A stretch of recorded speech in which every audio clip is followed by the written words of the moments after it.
ভোটের ফল প্রকাশের আগে ইসলামপুর কলেজের গণনা কেন্দ্রে গিয়ে নিরাপত্তা প্রস্তুতি খতিয়ে দেখলেন তৃণমূলের দুই হেভিওয়েট প্রার্থী। শনিবার দুপুরে গোয়ালপুকুর বিধানসভা কেন্দ্রের তৃণমূল প্রার্থী গোলাম রাব্বানী ও চাকুলিয়া বিধানসভা কেন্দ্রের তৃণমূল প্রার্থী মিনহাজুল আরফিন আজাদ ইসলামপুর কলেজের কাউন্টিং সেন্টারে পৌঁছান। গণনা কেন্দ্রের ভেতর পরিদর্শন করার পর তারা সংবাদ মাধ্যমের মুখোমুখি হন এবং সংবাদ মাধ্যমের কাছে তারা আত্মবিশ্বাসের সঙ্গে দাবি করেন যে রাজ্যে পুনরায় তৃণমূল কংগ্রেসই সরকার গঠন করতে চলেছে।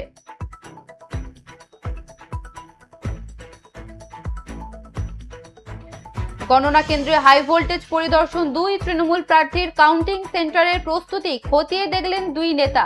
ভোটের ফল প্রকাশের আগে ইসলামপুর কলেজের গণনা কেন্দ্র গিয়ে নিরাপত্তা ও প্রস্তুতি খতিয়ে দেখলেন তৃণমূলের দুই হেভিওয়েট প্রার্থী। শনিবার দুপুরে গোয়ালপুকুর বিধানসভা কেন্দ্রের তৃণমূল প্রার্থী গোলাম রাব্বানী এবং চাকুলিয়া বিধানসভা কেন্দ্রের তৃণমূল প্রার্থী মিনহাজুল আরফিন আজাদ ইসলামপুর কলেজের কাউন্টিং সেন্টারে পৌঁছান এবং গণনা কেন্দ্রের ভেতর পরিদর্শন করার পর তারা সংবাদ মাধ্যমের মুখোমুখি হন।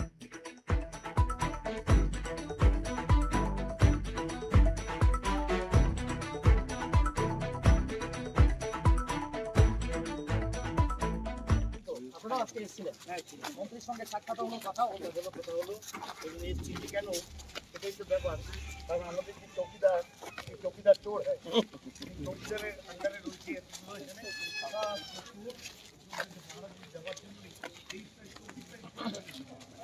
आप लोग भीतर जा सकते हैं। आप लोग ये कैमरा बंद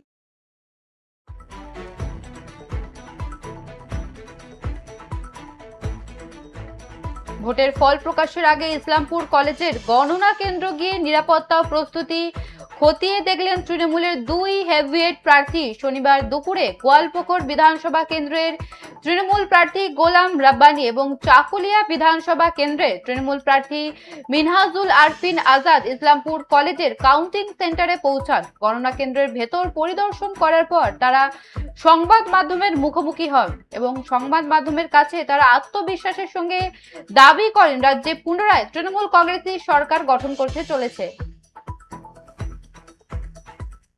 সেই মুখ্যমন্ত্রীর নির্দেশেই কি আজকে আসলেন? না, মুখ্যমন্ত্রীর নির্দেশ তো আমাদের মুখ্যমন্ত্রীর মডেল আমরা যেটা উনি বললে সেটা আমাকে করতে হবে। আমাদের এটা ফার্স্ট প্রায়োরিটি।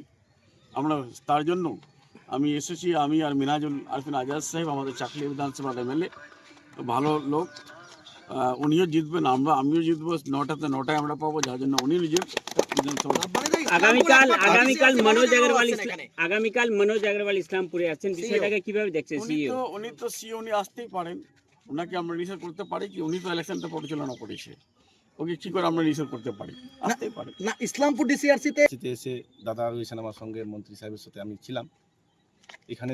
এটা আমাদের ছেলেগুলো থাকে, রাত দিন সবসময় এখানে পাহারা দিচ্ছে, ঠিক আছে।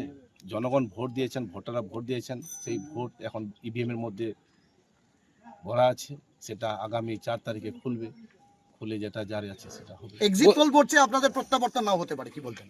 শুনুন, ঘটনা হলো যে না, সোশ্যাল মিডিয়ার এক্সিট পোল। আমি একটা কথা বলছি যে পশ্চিমবঙ্গের মাটি দুর্জয় ঘাঁটি, ঠিক আছে। ইংরেজকে তাড়ানোর জন্য প্রথম আওয়াজটা উঠছিল বাংলা থেকে। এই বঙ্গবাসী কোনো সময় ওই অসাধু ব্যক্তিদের হাতে তুলে দেবে না বঙ্গকে। বাংলাটা সবসময় শান্ত থাকতে চায়, বাঙালি আমরা সবাই শান্তি থাকতে চাই, তার কারণ এমন মানুষের হাতে তুলে দেবে না রাজ্যটাকে, যাতে করে আমরা বিপদে পড়তে পারি। সেই জন্য মমতা বন্দ্যোপাধ্যায়কে আবার বিকল্প হিসাবে চতুর্থবার মুখ্যমন্ত্রী।